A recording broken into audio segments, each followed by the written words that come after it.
Full-scale war. Israel is ready to fight Iran by air, land, water, and cyberspace. Israel is ready to oppose Iran by air, land, water, and cyberspace to prevent Tehran from acquiring nuclear weapons, Defense Minister Benny Gantz said on Sunday during a ceremony honoring members of the Southern Lebanese Army.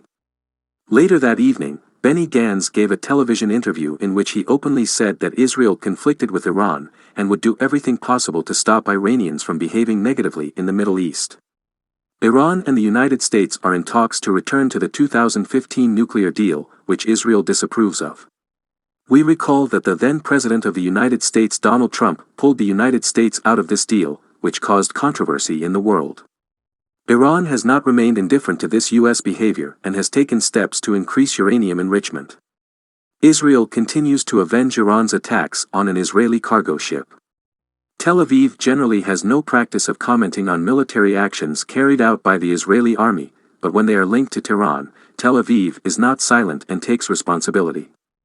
As we wrote yesterday, according to comments from Middle East analysts, Israel is expected to be more vindictive during the reign of new Prime Minister Naftali Bennett. We remind you that last Sunday, June 27, the Israeli Air Force carried out airstrikes on weapons workshops, including the arms plant of the radical Palestinian group Hamas in Gaza.